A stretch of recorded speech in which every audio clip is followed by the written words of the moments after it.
So by now, you've probably heard a lot about vintage lenses and how they're either really useful or really bad. But what I'm going to go over today is what is vintage glass really good for, and can it help or hurt your production? Now, what I have right here is one of the most famous lenses of all time, the Helios 442. Now, as you can see, it probably doesn't look like a lot of others you've seen.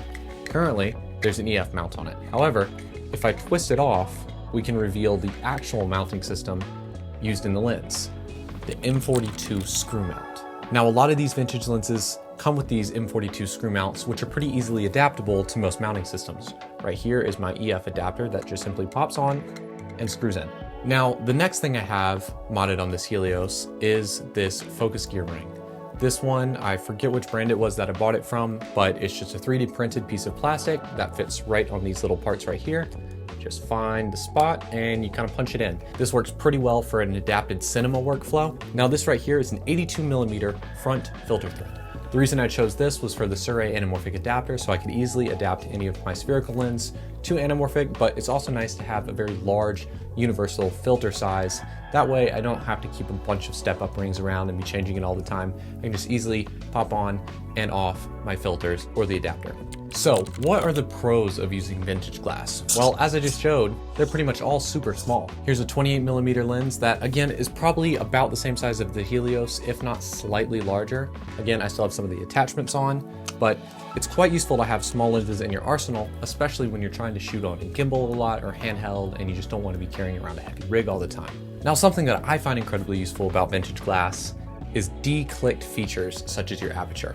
As you can see on this Helios right here, the aperture ring is declicked, so I can take it from 5.6 all the way open to 2. Now, what's useful about the declicked aperture is if you ever want to adjust your aperture during a shot, for example, going inside to outside or vice versa, you can easily do that without seeing clear stops of light being cut off or being opened. Now, another huge benefit for using old glass is the cost. I believe this lens right here, I got 2 of for $5. They're super cheap. You can find them at thrift stores or any other convenience small town store that would sell used or old items. Most Helios lenses run from about $50 to $120, depending on which model or focal length you get or which factory it was produced in. I bought most of my vintage glass for well under $50, and it's a great way to kind of build out your lens and focal length arsenal without breaking the bank. Now, these lenses are great, and I absolutely love them, and I use them on most projects that I work on. However, they do come with a few cons. One of the biggest cons about using vintage glass is it can be a little defected sometimes.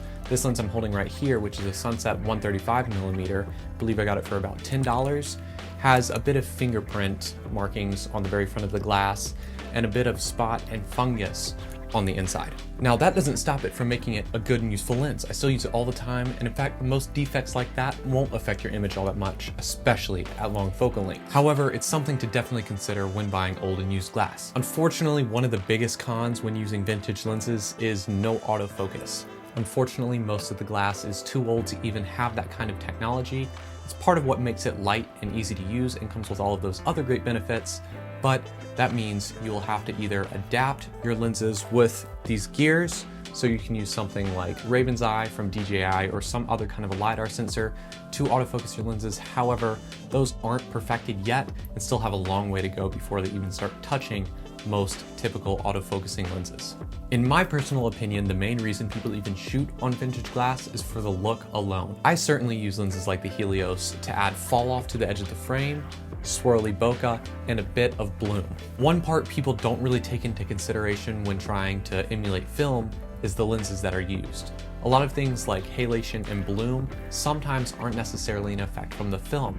Sometimes they're just chromatic aberrations and softness in the lens that you will not get with a modern lens. In fact, there's lots of filters and photo editing tricks that people like to use in order to give it that film look that isn't really coming from film itself, just the vintage glass. So I would suggest, if you want to get into lenses that just have a bit of character and might change the way you shoot, and you don't want to break the bank, suggest investing in some vintage glass. I think it'll be well worth your time.